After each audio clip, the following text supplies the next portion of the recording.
manusia, setiap zaman selalu melahirkan orang-orang besar yang akan menentukan jalannya sejarah di negeri atau tempat dia dilahirkan. Peristiwa-peristiwa besar seperti revolusi, peperangan, penemuan baru di bidang ilmu pengetahuan atau benua baru tidak lepas dari peranan orang-orang besar yang mendorong atau menggerakkan terjadinya peristiwa itu. Nama-nama seperti Socrates, Columbus, Einstein, Lincoln di belahan dunia barat, atau Mahatma Gandhi, Kemal Pasha, Sun Yat-sen, Soekarno di dunia timur tidak dapat dipisahkan dari jalannya sejarah.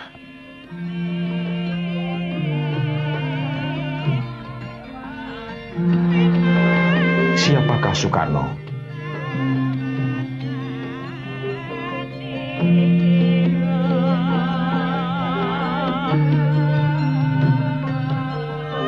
Soekarno dilahirkan pada tanggal 6 Juni 1901 di Jalan Lawang Seketeng, yang sekarang bernama Jalan Pahlawan di bagian utara kota Surabaya. Ayahnya Raden Sukemi Sosrodiharjo adalah seorang guru. Ibunya Idayun Nyoman Rai Sarimben, seorang wanita Bali keturunan keluarga Brahmana, kasta tertinggi menurut adat setempat.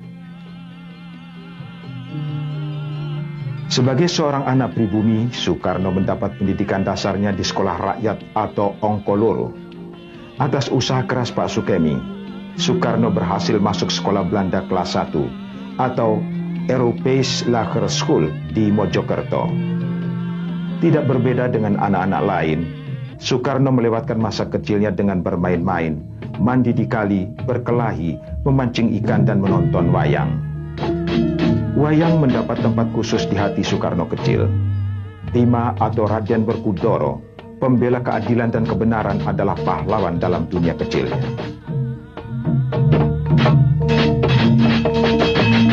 Dalam usia 15 tahun, Soekarno masuk ke sekolah lanjutan Belanda 5 tahun, HBS atau Hoger Burger School, sekolah elit pada masanya. HBS merupakan sekolah persiapan untuk menempuh pendidikan universiter. Soekarno merupakan salah seorang dari 20 murid Indonesia di sekolah yang mayoritas pelajarnya adalah bangsa Belanda. Ia tinggal bersama keluarga Cokro Aminoto, sahabat ayahnya. Rumah Cokro Aminoto berjarak sekitar 2 km dari sekolahnya. Cokro Aminoto adalah ketua Partai Serikat Islam yang beranggota 2,5 juta orang.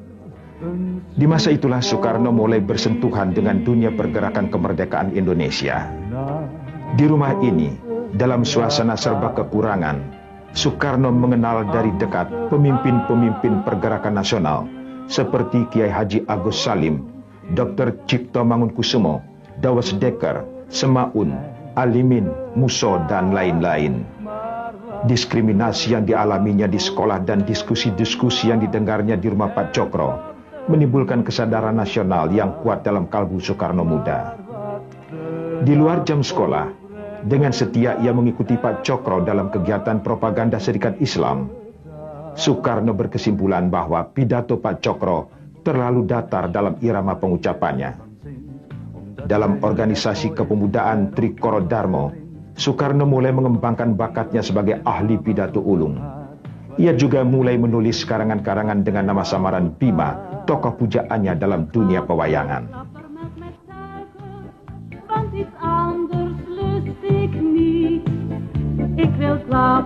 Tamat dari HBS, Soekarno ingin melanjutkan pendidikannya di Eropa. Ibunya tidak setuju karena faktor keuangan. Bersamaan dengan itu, di Bandung telah dibuka THS, Technische Hogeschool. Soekarno mengikuti pendidikan calon insinyur. Belum 1 tahun menjalani kuliah, Cokro Aminoto yang telah menjadi mertuanya ditangkap akibat kerusuhan di Garut yang mengakibatkan terbunuhnya beberapa orang pegawai kolonial Belanda. Untuk membiayai keluarga Cokro Aminoto, Soekarno kembali ke Surabaya dan bekerja pada jabatan kereta api. Di sini ia berhubungan secara leluasa dengan kaum buruh kereta api dari seluruh Jawa Timur, terutama pimpinan serikat buruhnya.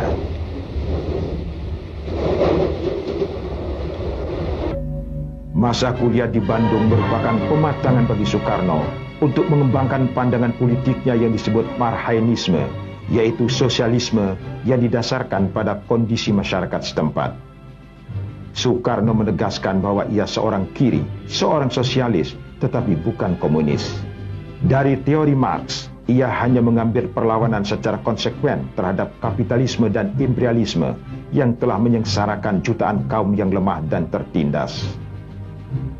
Tahun 1923, Soekarno mengawini Inggit Garnasih, ibu kosnya, yang selama 20 tahun mendampinginya dengan setia sewaktu ia menjalani hukuman penjara atau pembuangan.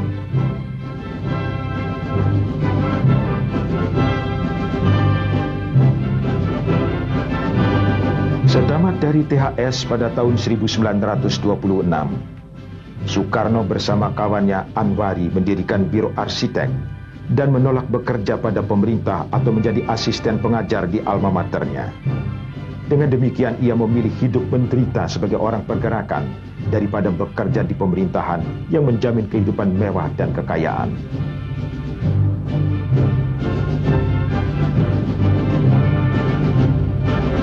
Pada tahun 1930, Soekarno ditangkap bersama Maskun, Gatot Mangkupraja, dan Supriyadinata dengan tuduhan kegiatan politiknya dianggap mengganggu ketertiban umum.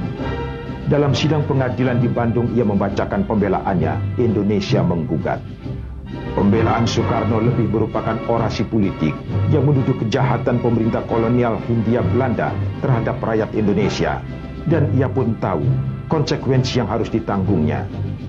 Pengadilan Negeri Bandung dalam keputusannya yang dikuatkan oleh Pengadilan Tinggi atau Radvan Justisi menghukum Soekarno 4 tahun penjara. Soekarno menjalani hukumannya di penjara Sukamiskin, Bandung. 8 bulan pertama ia mengalami isolasi, tidak boleh bertemu siapapun termasuk istrinya Inggit Garnasih. Bagi seorang pemimpin yang berada di tengah-tengah masa, hukuman ini dirasakan sangat berat. Hukuman yang sama dialaminya kembali menjelang hari-hari akhirnya oleh pemerintah Indonesia yang kemerdekaannya ia perjuangkan selama berpuluh tahun. Namun dinding penjara tidak dapat memadamkan semangat perjuangan seperti diinginkan oleh pembesar-pembesar kolonial. Dengan berbagai cara, Soekarno berhasil menghubungi kawan-kawan seperjuangan melalui Inggit Garnasih, sang istri yang setia. 8 bulan setelah dibebaskan dari Sukamiskin, Soekarno ditangkap kembali dan ditahan di kantor polisi Jakarta dan Sukamiskin selama 8 bulan. Sebelum akhirnya diputuskan untuk dibuang keluar Pulau Jawa. Gubernur Jenderal De Jonge dengan mempergunakan hak eksorbitan Recht tanpa proses pengadilan memutuskan pembuangan Soekarno, Hatta, dan Syahrir. Soekarno ke Endeh di Pulau Flores, sedangkan Hatta dan Syahrir ke Bovendigul di tanah Papua.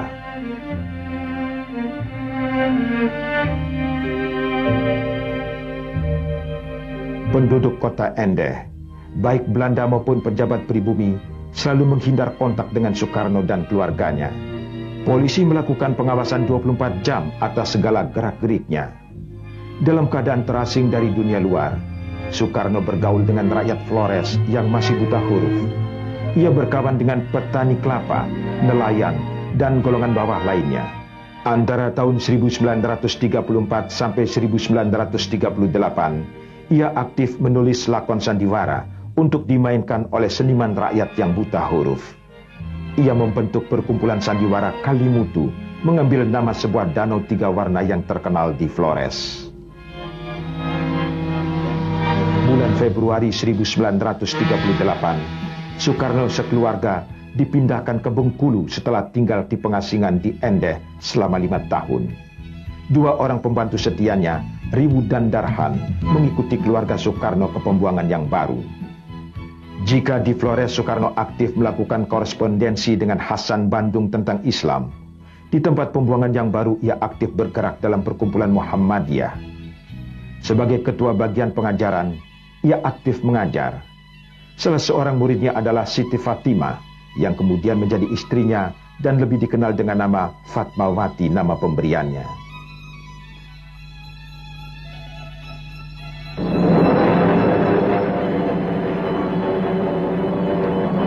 Sementara itu, suasana politik di Asia berubah cepat. Ambisi kaum militer Jepang untuk mendapatkan tanah jajahan di selatan mengobarkan perang Pasifik yang dipicu pemboman atas pangkalan Angkatan Laut Amerika Serikat di Pearl Harbor, Hawaii. Pemerintah Hindia Belanda yang terlalu percaya pada kemampuan angkatan perangnya menolak setiap usulan kaum nasionalis untuk ikut serta membantu pertahanan Hindia Belanda dari serangan musuh.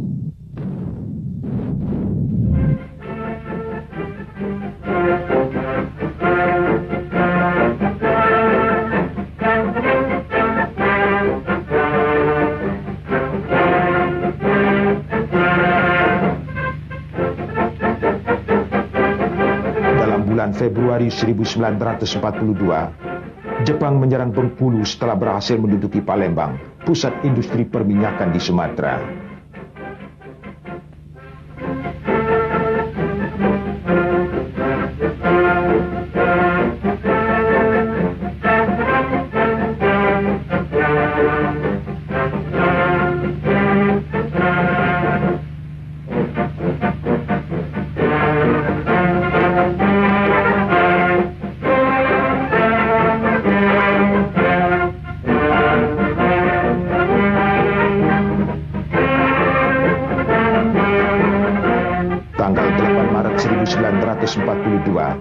Belanda menyerah kepada Jepang di lapangan terbang Kalijati dekat Subang.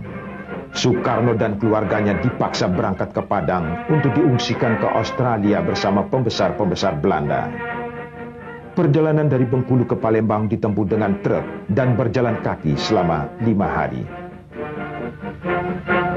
Setelah tertahan di Padang selama 5 bulan, akhirnya Soekarno diizinkan kembali ke Jawa oleh pemerintah militer Jepang yang ingin memanfaatkan popularitasnya untuk mempengaruhi rakyat agar mau membantu Jepang memenangkan Perang Asia Timur Raya.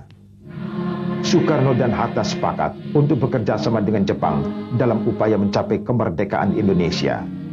Soekarno dan Hatta akan bekerja secara terbuka, sedangkan Syahrir dan kawan-kawan bergerak di bawah tanah untuk menggerakkan rakyat dan membentuk kader-kader yang akan menjadi tenaga inti dalam perjuangan merebut kemerdekaan. Karena kerjasama secara terbuka dengan pemerintah militer Jepang, Soekarno kemudian dicap oleh Belanda dan sekutu sebagai antek Jepang yang akan dihadapkan pada pengadilan militer sebagai penjahat perang.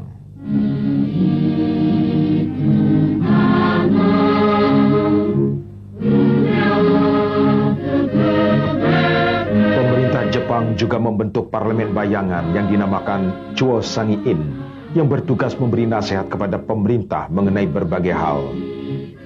Meskipun fungsi Chuo Sangi-in lebih rendah dibandingkan dengan Volksrat di masa penjajahan Belanda, wakil-wakil yang duduk dalam dewan ini berusaha mempergunakan setiap kesempatan yang ada untuk tujuan nasional mereka.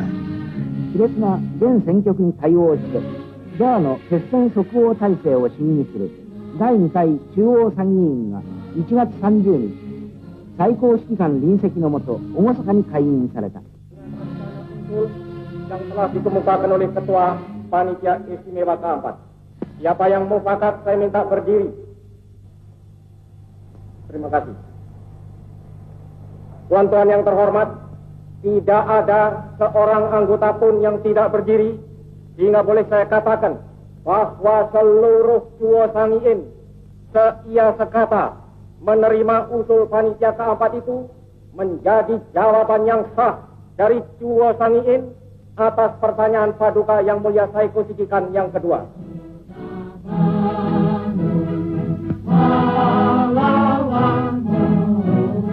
Untuk menyiapkan kekuatan yang terlatih, Soekarno mengusulkan agar dibentuk Tentara Sukarela Pembela Tanah Air atau PETA. Meskipun mendapat tantangan keras dari pemimpin lain seperti Hatta dan Syahrir, Soekarno berkeras dengan pendiriannya dan menempatkan kader-kadernya seperti Gatot Mangkupraja untuk masuk dalam PETA. Pada saat Indonesia merdeka, opsir-opsir PETA ini menjadi inti Tentara Nasional Indonesia di samping unsur-unsur pejuang dari kelas sekarang.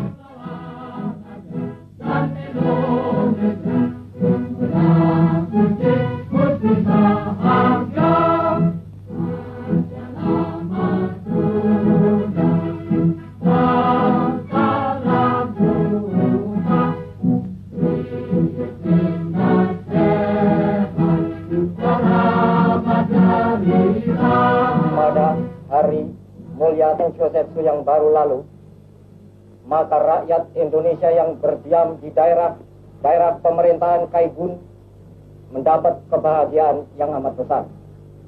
Pada hari itu diperkenankanlah berkibar bendera kebangsaan kita sang merah putih, dinyanyikan lagu Indonesia Raya, serta ditambah kesempatan bagi penduduk di sana untuk ikut campur mengambil bagian di dalam pemerintahan negeri. Dengan bantuan Mensefu serta Jawa Gunsekanbu, maka saya dari tanggal 26 April sampai tanggal 2 Mei yang baru lalu berada di Sulawesi untuk memberi bantuan kepada usaha peperangan dan persiapan Indonesia merdeka. Rakyat Indonesia di daerah Kaigun telah insaf seinsaf-insafnya bahwa dua usaha ini tidak dapat dipisahkan satu dari yang lain. Perang yaitu merdeka, merdeka yaitu perang.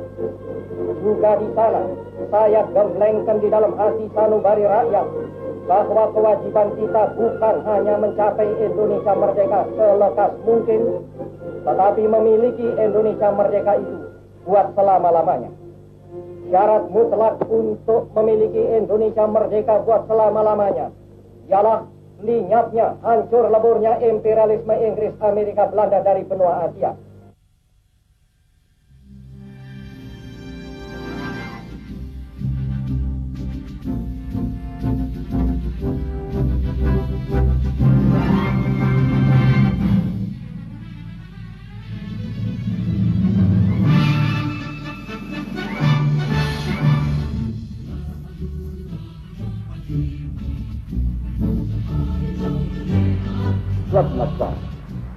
Menjelang berakhirnya Perang Pasifik, pemerintah Jepang menjanjikan untuk memberikan kemerdekaan di kelak kemudian hari.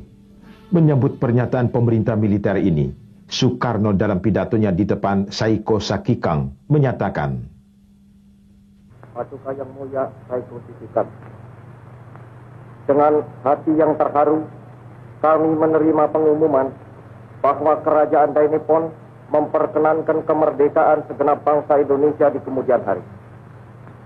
Hati dan jiwa kami meluaplah dengan rasa terima kasih yang sekhidmat-khidmatnya kepada Yang Maha Mulia Tenno Heika yang bermurah hati memperkenankan terkabulnya cita-cita kami yang telah berpuluh-puluh tahun itu.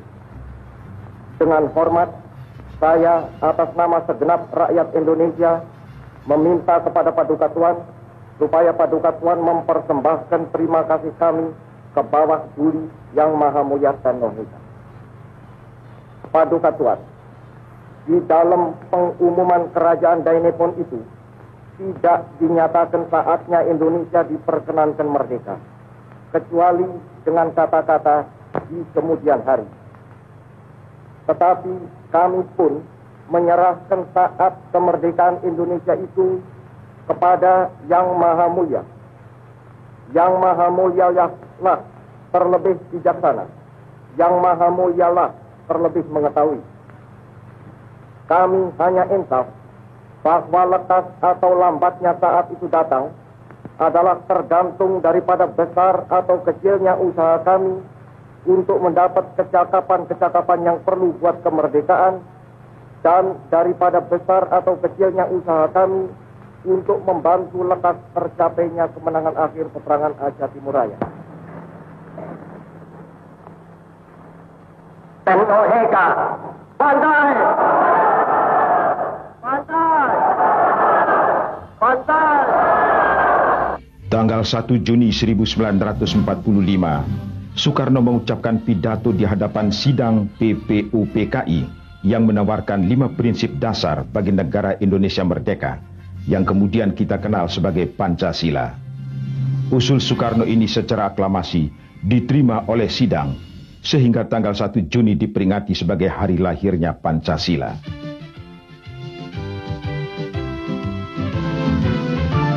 Sementara itu situasi peperangan semakin memburuk. Tentara Jepang dipukul mundur pada setiap front di Pasifik. Puncaknya ialah pemboman kota Hiroshima dan Nagasaki yang memaksa Kaisar Jepang atau Tenno Heika yang dianggap keturunan dewa itu memaklumkan berakhirnya Perang Asia Timur Raya.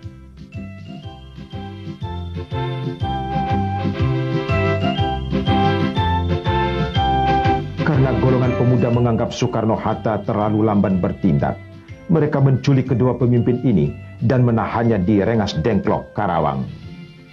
Soekarno dan Hatta masih menunggu persetujuan Jepang untuk kemerdekaan, walaupun Jepang sudah tidak berwenang lagi. Soekarno-Hatta tidak bisa dibujuk.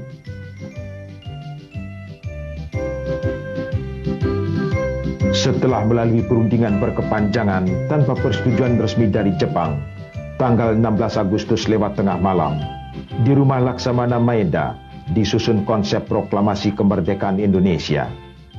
Tanggal 17 Agustus 1945, Soekarno membacakan proklamasi di depan rumahnya di Pegangsaan Timur nomor 56, Jakarta. Proklamasi. Kami, bangsa Indonesia, dengan ini menyatakan kemerdekaan Indonesia. Hal-hal yang mengenai pemindahan kekuasaan dan lain-lain diselenggarakan dengan cara saksama. Dalam suasana yang sangat revolusioner ini, Undang-Undang Dasar segera disahkan. Kabinet Republik Indonesia pertama disusun, dan dengan segala cara, proklamasi kemerdekaan disiarkan secara luas, baik di Indonesia maupun ke seluruh dunia.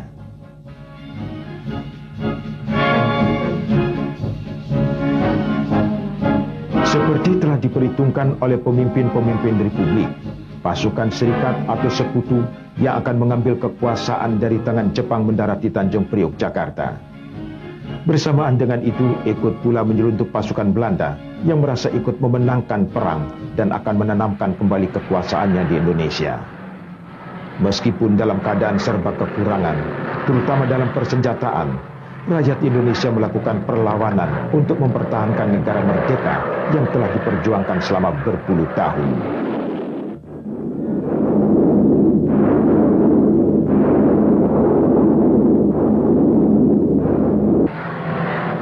Dalam suasana seperti ini, Soekarno dengan karismanya dan daya tarik pribadinya berhasil mengobarkan semangat perlawanan rakyat.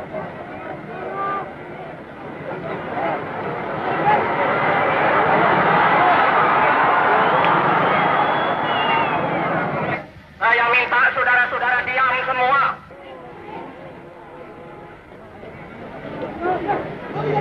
Karena keadaan Jakarta sudah tidak aman lagi, pusat pemerintahan dipindahkan ke Yogyakarta dalam bulan Februari 1946.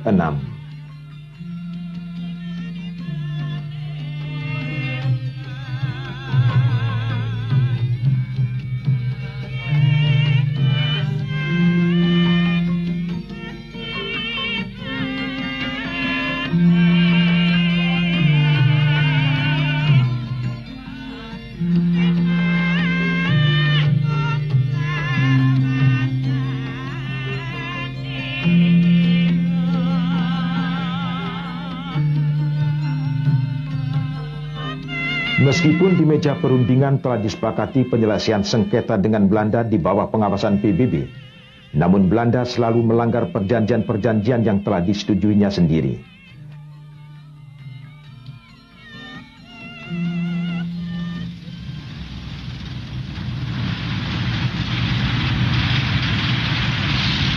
Tahun 1947, Republik menghadapi agresi militer Belanda pertama. Daerah-daerah penghasil devisa yang memiliki perkebunan seperti Jawa Timur dan Jawa Barat serta Sumatera Timur direbut Belanda.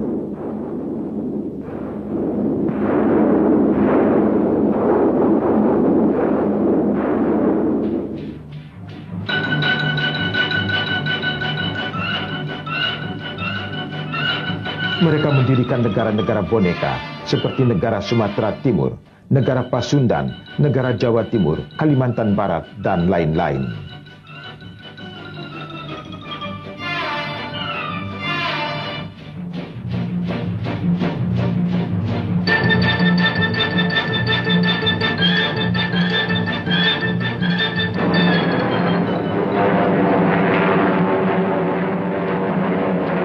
19 Desember 1948,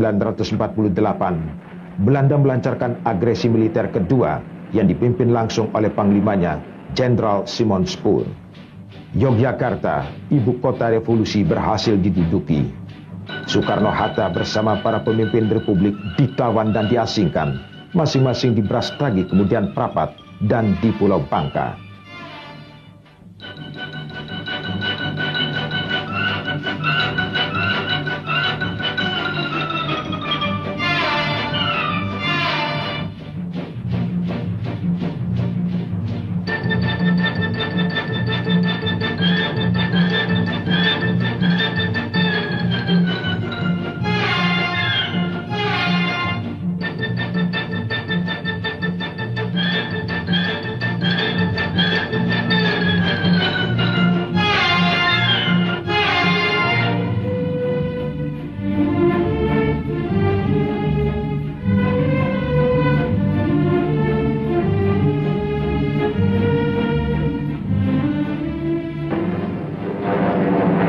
Dengan menduduki Yogyakarta dan menawan pimpinan tertinggi, Belanda mengira bahwa Republik Indonesia sudah dapat dilikuidasi.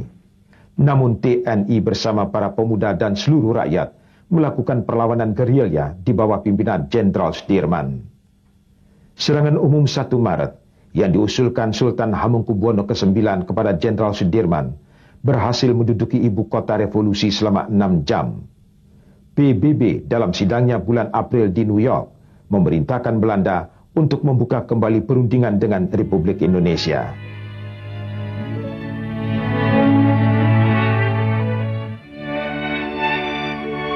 Bagi pemimpin-pemimpin bangsa seperti Soekarno, Hatta, dan Syahrir, pembuangan atau pengasingan merupakan pengalaman lama dalam perjuangan pergerakan prakemerdekaan.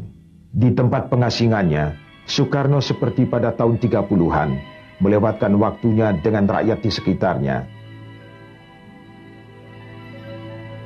Atas tekanan Amerika Serikat dan dunia internasional, Belanda terpaksa kembali ke meja perundingan untuk mencari penyelesaian damai atas konfliknya dengan Indonesia.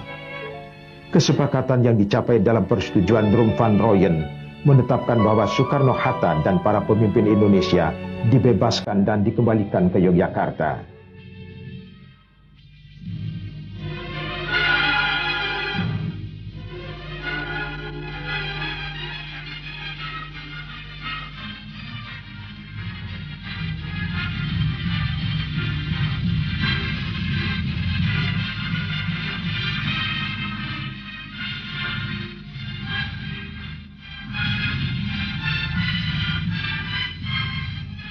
Setelah dicapai persetujuan KMB pada tahun 1949, Presiden Soekarno yang telah dipilih sebagai Presiden Republik Indonesia Serikat kembali ke Jakarta.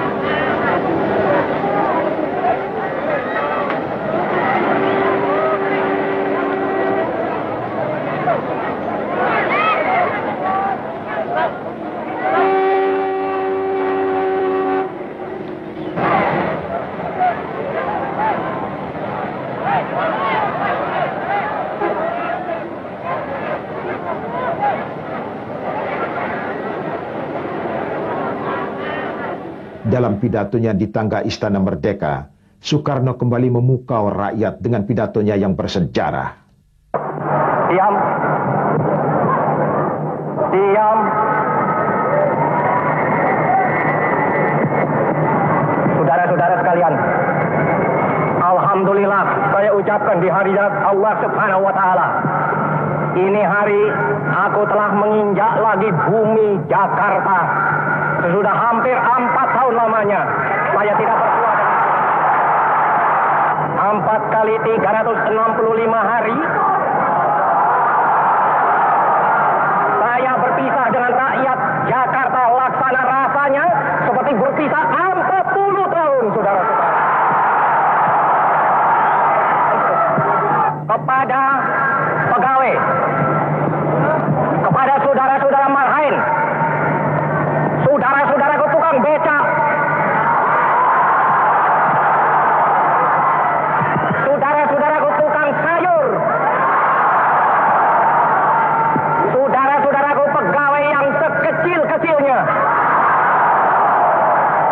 Tidak ada satu yang terkecuali.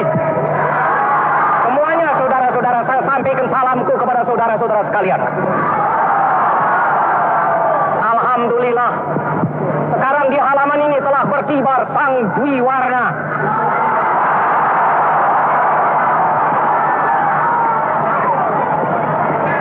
Benar, saudara-saudara, penyerahan kedaulatan ini adalah hasil daripada goodwill, maksud yang baik, pengertian yang baik antara Indonesia dan Belanda, antara Indonesia dan dengan seluruh dunia internasional.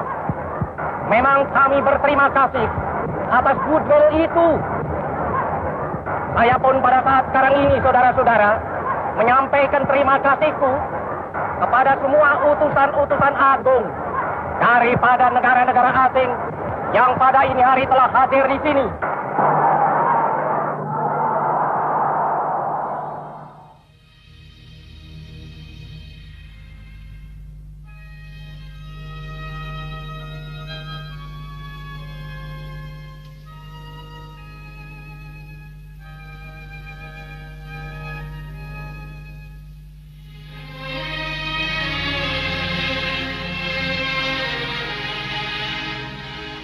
Di depan sidang gabungan parlemen dan senat RIS, Presiden menjelaskan prinsip-prinsip negara federal atau kesatuan. Sidang yang terhormat, marilah kita lebih dahulu bersama-sama memekikkan salam nasional kita. Merdeka!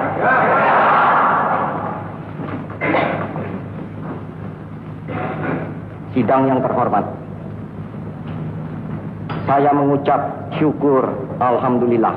Demikian juga beberapa anggota pemerintah dan parlemen telah berkali-kali mengatakan bahwa kemerdekaan nasional bukanlah tujuan yang terakhir bagi kita. Bagi kita, Indonesia merdeka tak bukan dan tak lebih hanyalah syarat untuk mencapai kemakmuran dan kesejahteraan rakyat dalam arti jasmani maupun rohani. Kemakmuran rakyat dan kesejahteraan rakyat adalah tujuan kita bersama. Idealisme memang berguna. Ajukanlah idealisme Tuhan itu dalam hal mencapai kemakmuran dan kesejahteraan rakyat, supaya idealisme Tuhan itu menjadi pendorong bagi pemerintah dalam bekerja dan berusaha.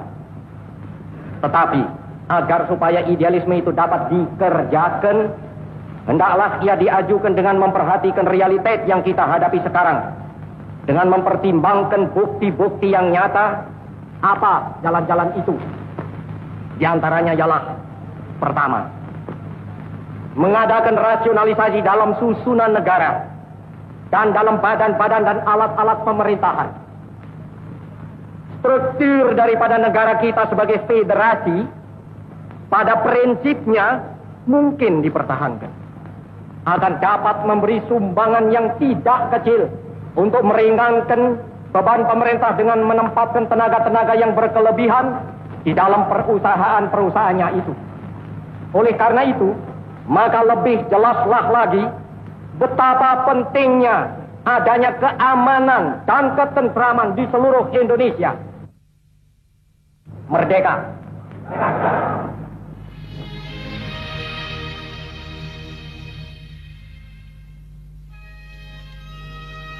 Tahun-tahun 50-an adalah tahun yang penuh pengharapan, namun juga sekaligus diwarnai pergolakan. Demokrasi parlementer yang diatur dalam Undang-Undang Dasar sementara oleh para elit politik ditafsirkan sebagai ajang perebutan kekuasaan. Soekarno sebagai kepala negara konstitusional tidak secara langsung mengendalikan jalannya pemerintahan yang dijalankan Perdana Menteri dan bertanggung jawab kepada parlemen. Sementara itu, di kalangan militer terjadi pengelompokan berdasarkan kekuatan politik yang mendominasi parlemen.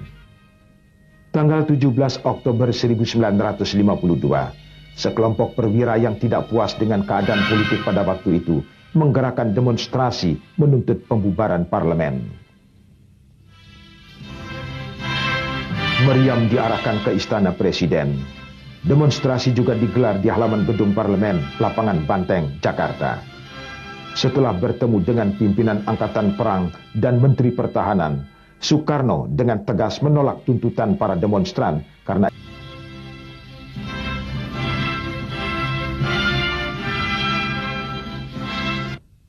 Pemilihan umum tahun 1955 yang dianggap sebagai pemilu paling bersih dalam masa 50 tahun, menghasilkan 4 partai besar yang mendominasi parlemen, yaitu Partai Nasional Indonesia atau PNI, Partai Islam Masyumi, Nahdlatul Ulama, dan PKI. Partai besar semasa revolusi seperti Partai Sosialis Indonesia atau PSI sangat merosot perolehan suaranya, sehingga secara faktual telah tersingkir dari percaturan politik di Indonesia. Karena tidak ada mayoritas satu partai, perpecahan atau persaingan berlanjut terus.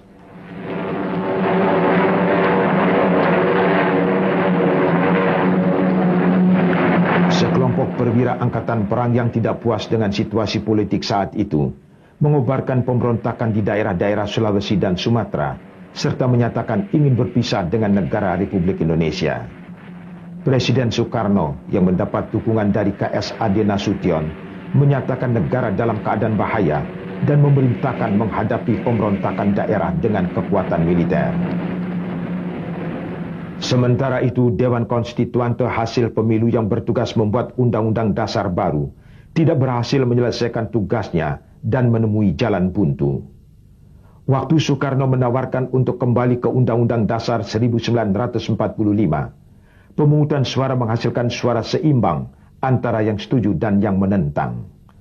Akhirnya pada tanggal 5 Juli 1959, melalui dekret Presiden dan dukungan Angkatan Darat, Presiden Soekarno menyatakan berlakunya kembali Undang-Undang Dasar 1945, menetapkan Undang-Undang Dasar 1945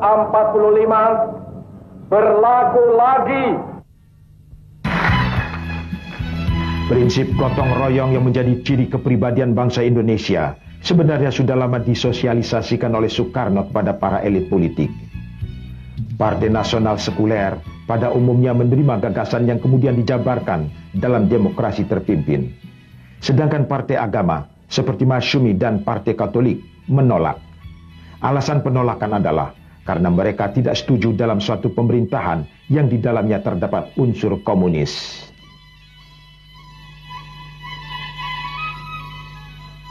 Kota Jakarta yang dibangun pada masa pemerintahan Gubernur Jenderal Daendels sejak awal abad ke-19 sampai tahun 50-an tidak banyak mengalami perubahan. Awal tahun 1960-an, Jakarta mempersiapkan diri untuk menjadi tuan rumah Pesta Olahraga Asia, Asian Games keempat. Sebuah pusat olahraga dibangun di Senayan dengan bantuan Uni Soviet yang merupakan stadion terbesar di dunia pada masa itu. Sebuah jalan raya atau boulevard yang menghubungkan pusat kota dengan kota baru Kebayoran dibangun. Kini kita kenal sebagai Jalan Jenderal Sudirman. Pesta Olahraga Asian Games keempat yang dibuka pada tanggal 20 Agustus 1962 merupakan puncak dari impian Soekarno untuk sebuah pesta besar atau ekstravaganza seperti ucapan Julius Caesar yang terkenal, "Berilah rakyat roti dan sirkus, maka semua akan beres." Dengan mengucap Bismillah, saya menyatakan Asian Games keempat tahun 1962 di Jakarta terbuka. Upacara pembukaan tersebut dihadiri oleh kurang lebih 100.000 orang dan TVRI mencatat sejarah dengan mengudara pertama kalinya saat menyiarkannya secara langsung. Walaupun sempat menghadapi pertentangan karena kontingen Taiwan dan Israel yang tidak diikut sertakan, namun Asian Games keempat dapat berjalan lancar.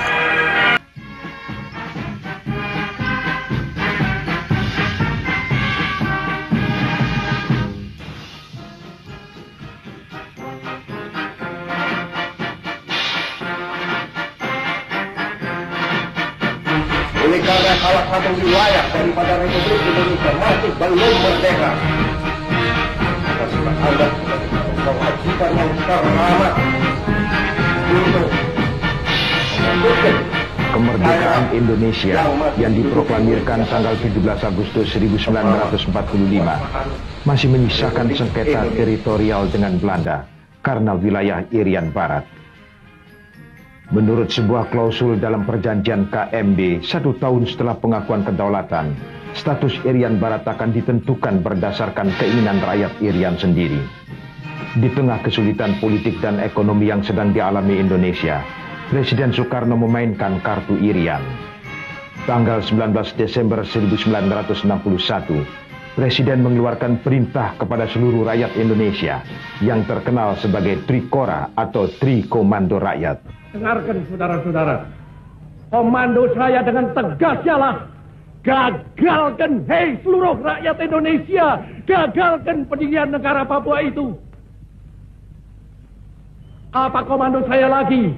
Hei seluruh rakyat Indonesia, kibarkan bendera Sang Merah Putih di Papua, di negara ini, di Irian Barat itu.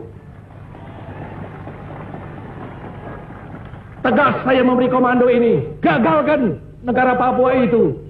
Kibarkan bendera Sang Merah Putih di Irian Barat. Gagalkan, kibarkan bendera kita. Dan siap sedialah akan datangnya mobilisasi umum. Mobilisasi umum yang mengenai seluruh rakyat Indonesia untuk membebaskan Irian Barat sama sekali daripada cengkeraman imperialisme Belanda.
Untuk melaksanakan Trikora, Presiden Soekarno menunjuk Mayor Jenderal Soeharto sebagai Panglima Mandala yang berkedudukan di Makassar.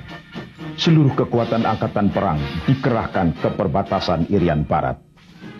Seperti juga konflik sebelumnya, sengketa Irian ini akhirnya diselesaikan di meja perundingan dengan diplomat Amerika Serikat Ellsworth Bunker sebagai penengahnya.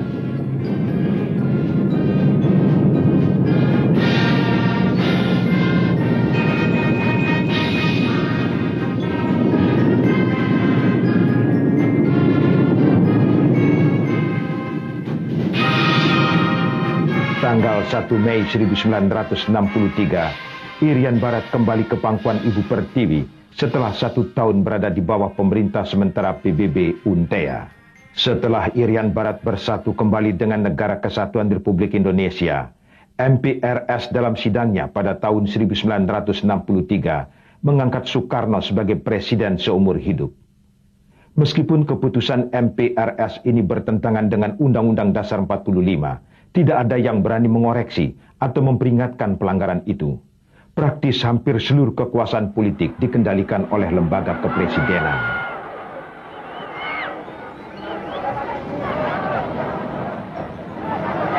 Pada tahun 1963, pemerintah Federasi Tanah Melayu, Singapura, Sabah, dan Sarawak mencapai persetujuan untuk membentuk negara federal Malaysia. Presiden Soekarno mencurigai pembentukan negara baru ini sebagai usaha neokolonialisme Inggris mengepung Indonesia yang waktu itu sedang meluncurkan gagasan The New Emerging Forces.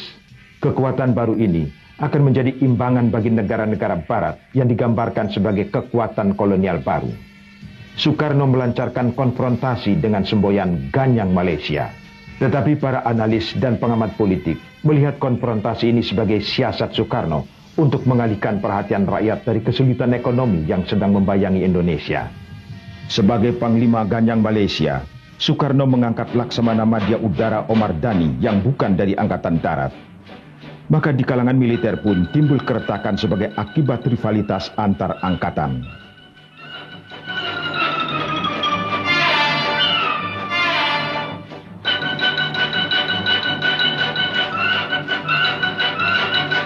Pada tahun 1965 itu juga dikabarkan bahwa kesehatan Soekarno memburuk.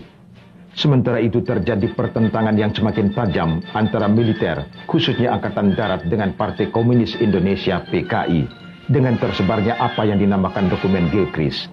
Sir Andrew Gilchrist adalah duta besar Inggris di Jakarta yang menurut dokumen itu mendukung sekelompok jenderal yang akan melakukan kudeta jika Soekarno meninggal dunia. Sekelompok anggota resimen Cakrabirawa, pasukan pengawal presiden di bawah pimpinan Letnan Kolonel Untung, melancarkan gerakan melawan apa yang disebut sebagai Dewan Jenderal.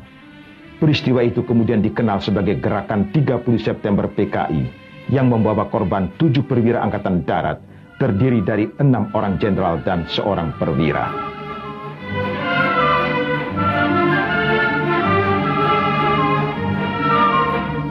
Sementara itu kedudukan Soekarno semakin kritis karena militer dan mahasiswa menuduh ia berada di balik percobaan coup yang meminta korban para jenderal pimpinan teras Angkatan Darat. Dengan sponsor kelompok militer, setelah pemakaman pahlawan revolusi, mahasiswa meningkatkan aksinya menuntut agar Soekarno diadili. Dalam suasana penuh konflik itu, Soekarno tidak henti-hentinya memperingatkan agar tetap dijaga persatuan, tidak ikut menyalahkan PKI secara hitam putih, dan menghentikan pembunuhan atas orang-orang yang dituduh PKI.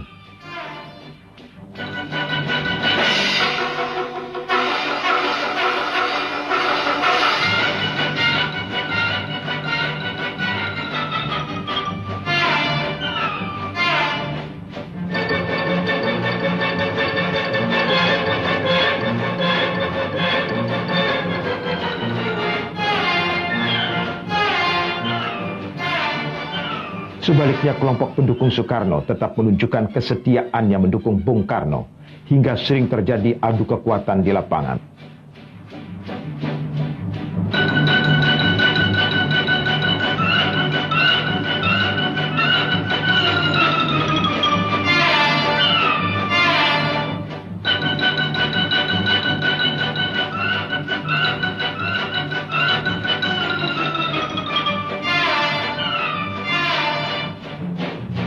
Pada tanggal 11 Maret 1966, keluarlah apa yang dinamakan Surat Perintah 11 Maret yang memberi wewenang kepada Soeharto untuk memulihkan keamanan. Dalam pidatonya yang terakhir di hadapan rakyat pada tanggal 17 Agustus 1966, Presiden Soekarno menegaskan bahwa Surat Perintah 11 Maret bukan berarti pengalihan ke jiwa kita yang sedalam-dalamnya, maka pokok intisari mandat yang saya terima dari MPRS ialah membangun bangsa, nation building, dari kemerosotan zaman kolonial untuk dijadikan satu bangsa yang berjiwa, yang dapat dan mampu menghadapi semua tantangan. Satu bangsa yang merdeka dalam abad ke-20 ini. Itulah intisari pokok daripada mandat MPRS kepada saya.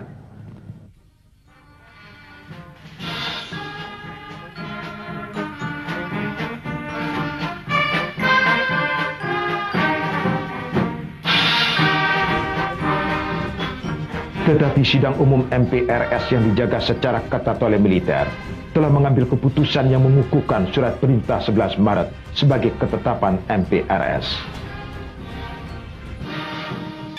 Kami, Presiden Republik Indonesia,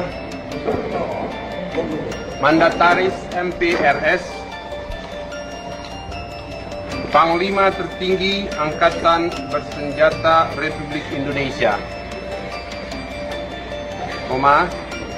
setelah menyadari bahwa konflik politik yang terjadi dewasa ini perlu segera diakhiri demi keselamatan rakyat, bangsa dan negara. Maka dengan ini mengumumkan Pertama, kami, Presiden Republik Indonesia, Mandataris MPRS, Panglima Tertinggi Angkatan Bersenjata Republik Indonesia, terhitung mulai hari ini menyerahkan kekuasaan pemerintahan kepada pengemban ketetapan. Dengan demikian kekuasaan pemerintah praktis berada di tangan Soeharto yang diangkat sebagai Ketua Presidium Kabinet.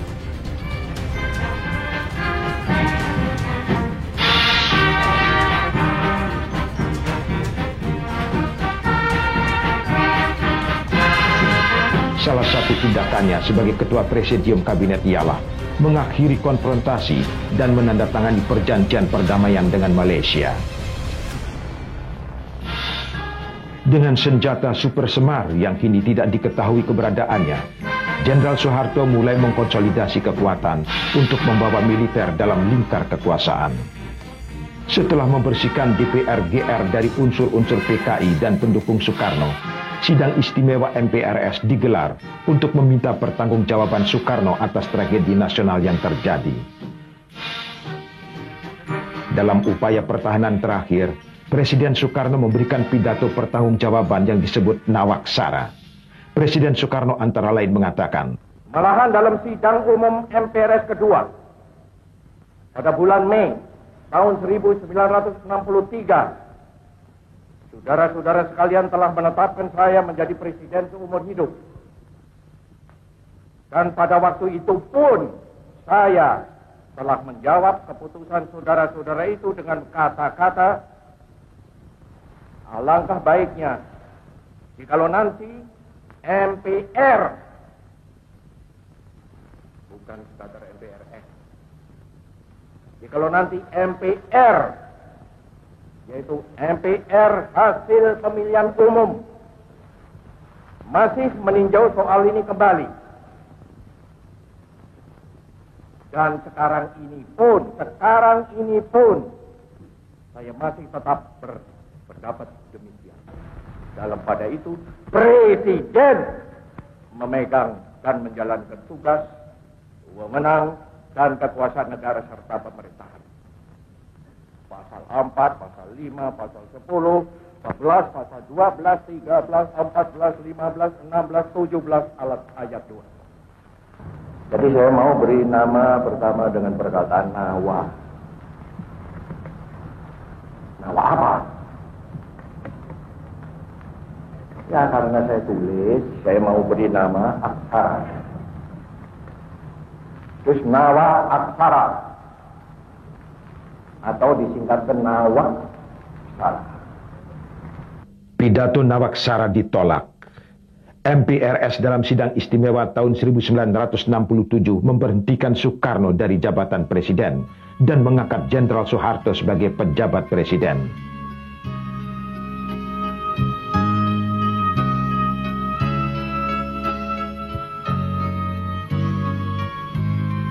Pada hari tuanya, Soekarno dikenakan tahanan rumah dan diisolasi di Istana Bogor, tidak berbeda dengan pengalamannya di penjara Sukamiskin pada tahun 30-an. Pemerintah Orde Baru tahu bahwa memisahkan Soekarno dari rakyat sama dengan membunuhnya secara perlahan-lahan, hal yang pernah dilakukan pemerintah kolonial Belanda dengan membuangnya ke tempat-tempat terpencil.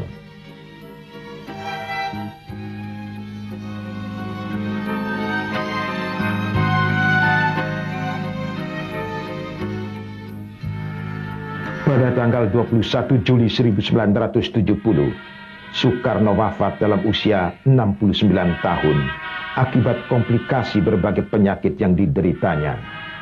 Pemakaman Soekarno di Blitar menunjukkan betapa kecintaan rakyat yang mendalam kepada pemimpinnya. Sepanjang jalan antara Pangkalan Udara Abdurrahman Saleh di Malang sampai ke tempat peristirahatan terakhir, rakyat berdiri dengan membisu, menundukkan kepala, bahkan menitikkan air mata.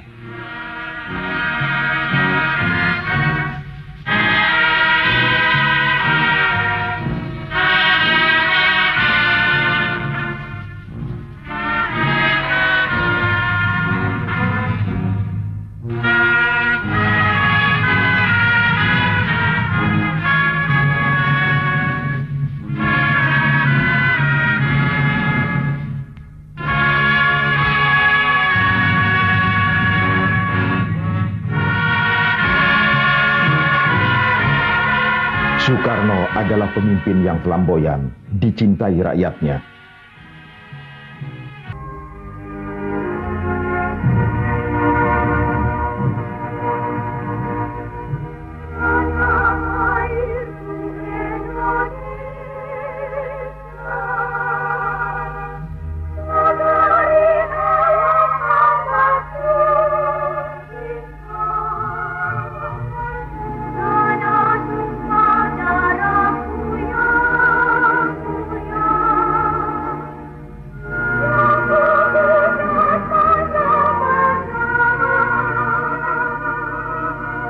Bersahabat dengan negarawan-negarawan besar pada masanya, mempunyai impian-impian bagi kebesaran bangsanya yang kadang-kadang tidak dimengerti orang pada zamannya.